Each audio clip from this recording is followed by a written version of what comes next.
नमस्कार मेरे प्यारे दोस्तों, आप सभी का कॉमर्स स्टडी पॉइंट में स्वागत है। आज अपन बात करेंगे कॉस्ट अकाउंटिंग के नए चैप्टर की। चैप्टर का नाम है valuation and issue of material. अब इसका मतलब क्या हुआ? सबसे पहले तो ये देखो, इस चैप्टर में अपन देखेंगे कि मटेरियल की वैल्यू कैसे निकालते हैं और उसको इशू कैसे करते हैं मटेरियल को, क्योंकि ये चैप्टर आपका मटेरियल से रिलेटेड है। तो चलिए बात करते हैं। सबसे पहले आपको ये बताएं कि वैल्यू कैसे निकालते हैं और इशू कैसे करते हैं, ये देखो, क्योंकि इस चैप्टर का काम यही है। तो सबसे पहले इस चैप्टर में जो काम की चीज़ है वो ये है कि इसमें क्या होता है, अपन इशू ऑफ मटेरियल कैसे करते हैं। तो इशू ऑफ मटेरियल क्या होता है, जैसे एग्जांपल से बताता हूँ आपका मैं, कि जैसे कोई भी कंपनियां होती है, उनका क्या होता है, एक तो खुद का क्या होता है स्टोर होता है, और एक खुद का ही क्या होता है उनका प्रोडक्शन डिपार्टमेंट होता है।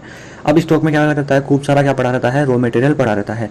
जब भी प्रोडक्शन डिपार्टमेंट कोई भी प्रोडक्ट क्या करता है, प्रोडक्ट बनाता है, तो वो वहाँ से जो स्टोर पड़ा है उनका, वहाँ से वो क्या मंगाता है, रॉ मटेरियल बनाता है और उसको फिनिश गुड में क्या करता है, कन्वर्ट करता है।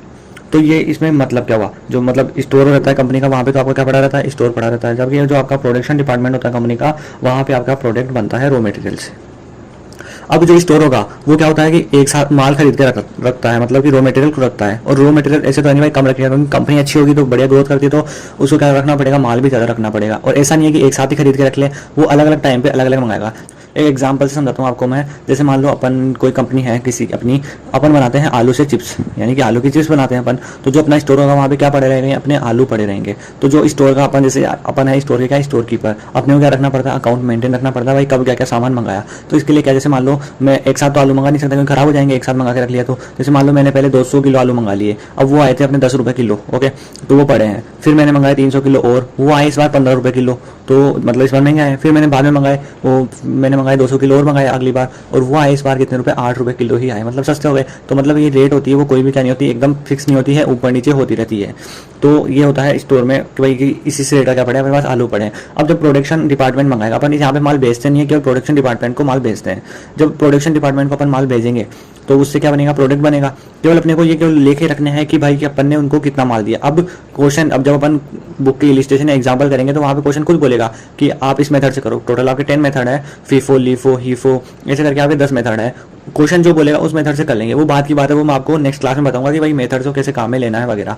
लेकिन यहाँ पे जो मैं बता रहा हूँ वो सुनो, कि भाई प्रोडक्शन डिपार्टमेंट को क्या करना होता है, प्रोडक्ट तैयार करना पड़ता है। तो उसने क्या कर लिया, किससे लिया, स्टोर से आलू ले लिए। अब उसको 300 किलो आलू चाहिए थे, तो उसने 200 तो पहले वाले में दे दिया, 100 अब वो किस भाव से दिया किसी को कुछ नहीं पता, लेकिन वो दे दिया।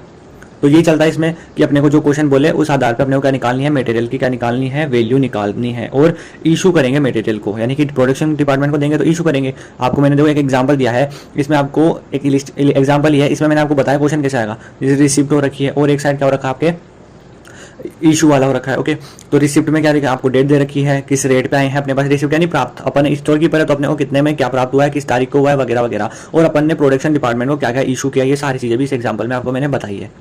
तो अब क्या है इसमें, मैंने फिर आपको क्या है, 2 नोट भी लिखाए हैं इस चैप्टर में। कुछ 4-5 नोट होंगे, 2 मैंने इसमें लिखा दिए, 2 आगे हैं, और इन नोटों को याद कर लेना, और कुछ याद करने की जरूरत नहीं है इस चैप्टर में, और केवल मेथड पढ़ने हैं अपने को, वो पढ़ लेंगे।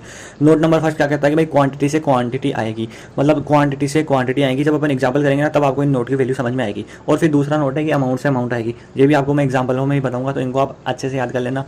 फिर मैंने आपको टोटल जो 10 मेथड्स है उनके बारे में बताया है कि कौन कौन से हैं। जैसे सबसे पहले फीफो, फिर लीफो, फिर हिपो, फिर कौन सा आ गया आपका वेटेड एवरेज मेथड आ गया। ये 4 हो गए एक जगह के, यानी कि इन चारों में प्रोसेस सेम हो रहेगी, बस मेथड का नाम अलग रहेगा और 1-2 चीज़ें अलग रहेगी, बाकी चीज़ें सेम रहेगी। फिर आता आपका जो आपको आएगा वो आएगा सिंपल एवरेज, वेटेड एवरेज, है ना, periodic simple average, periodic weighted average, फिर रिप्लेसमेंट मेथड और फिर स्टैंडर्ड मेथड। ये आपके टोटल 10 मेथड है। इन 10 की मेथड की बात करेंगे अपन केवल प्रैक्टिकल से रिलेटेड बातें करेंगे। थ्योरी आप खुद से करने की कोशिश करना, क्योंकि प्रैक्टिकल ही पूछा जाता है इस चैप्टर में भी। बाकी अगर थ्योरी आ जाए तो आप थ्योरी भी क्लियर करके रखना। तो मिलते हैं नेक्स्ट क्लास में, जहाँ पे अपन इन जो भी अपने 10 मेथड है इनके बारे में अपन बातें करेंगे।